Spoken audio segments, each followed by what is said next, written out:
CBC Télécom est une compagnie de Montréal, basée à Montréal, qui a débuté son expertise en affaires en 1988.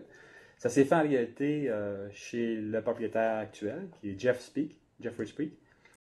Jeff travaillait pour la compagnie Crown Tech et il a créé une division à l'intérieur de cette compagnie-là qui s'appelle Crown Tech Business Center Incorporated.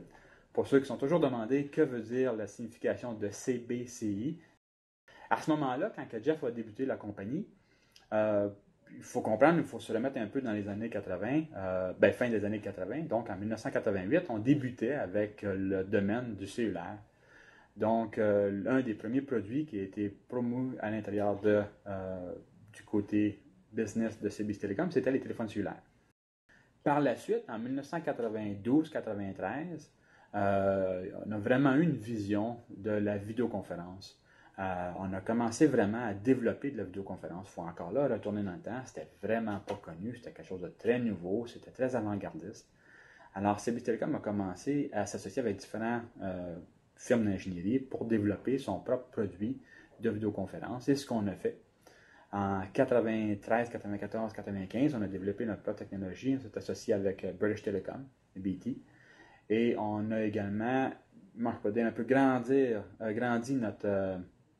nos opérations. On avait environ 5 bureaux au Canada, 11 bureaux aux États-Unis. Et puis, avec l'association qu'on avait eue avec British Telecom, on a bâti donc nos propres équipements qu'on appelait BTVI, qui voulait dire British Telecom Visual Images, et qu'on vendait donc tout partout à travers l'Amérique du Nord. En 1995, on a fait notre première émission d'action. D'ailleurs, c'était la seule de CBC Telecom, la seule émission d'action que CBC Telecom a fait. Et on a été nommé également en 1995 comme étant le 5e plus important manufacturier de vidéoconférence au monde. Et le 6e, qui est une petite compagnie que les gens peut-être se souviennent, qui s'appelle Tandberg, à ce moment-là, qui est une compagnie principalement basée en Norvège, en Europe, a décidé donc de faire l'acquisition de CBC Telecom, principalement pour le côté technologie, mais également, il ne faut pas se cacher, pour attaquer le marché nord-américain. Donc, à 97-98, la concrétisation de cette acquisition était faite.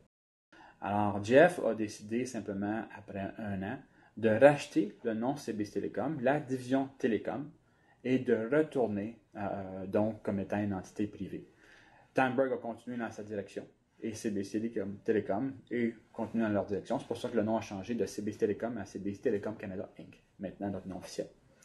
Donc, depuis 98-99, on est retourné également dans la vidéoconférence, toujours comme étant indépendant de Tandberg, mais principalement en revendant les produits Tandberg. L'avantage qu'on avait sur plusieurs personnes, c'est que l'expertise que CBC Telecom avait, qui était principalement basée sur les ressources de la compagnie, sont restés au sein de la compagnie. Beaucoup de ces experts-là sont demeurés au sein de CBC Telecom. En 99-2000, Tandberg a décidé de remettre un prix sur une base annuelle pour le meilleur revendeur de vidéoconférence au Canada. Et lors de la première présentation du prix, CBC Telecom l'a gagné. Et on l'a gagné tous les années par la suite. Jusqu'à temps que Tandberg se fasse donc acquérir par Cisco, qui a été fait il y a environ 3 ans. Et à notre première année donc d'éligibilité comme étant un Cisco revendeur, on a également gagné. Et on a toujours gagné depuis ce temps. Donc, ça fait au-dessus de 8 ans comme Tandberg et 3 ans comme Cisco. Donc, 11 ans total qu'on a gagné le prix du meilleur revendeur de vidéoconférence dans les produits Cisco Tandberg au Canada. On en est très fiers. Si je retourne un peu dans le passé, en 2003, également, il y avait tout le côté du visuel qu'on avait un peu plus de difficultés. Et à ce moment-là, on a décidé de faire l'acquisition d'une compagnie qui était basée à Ottawa, Evispec.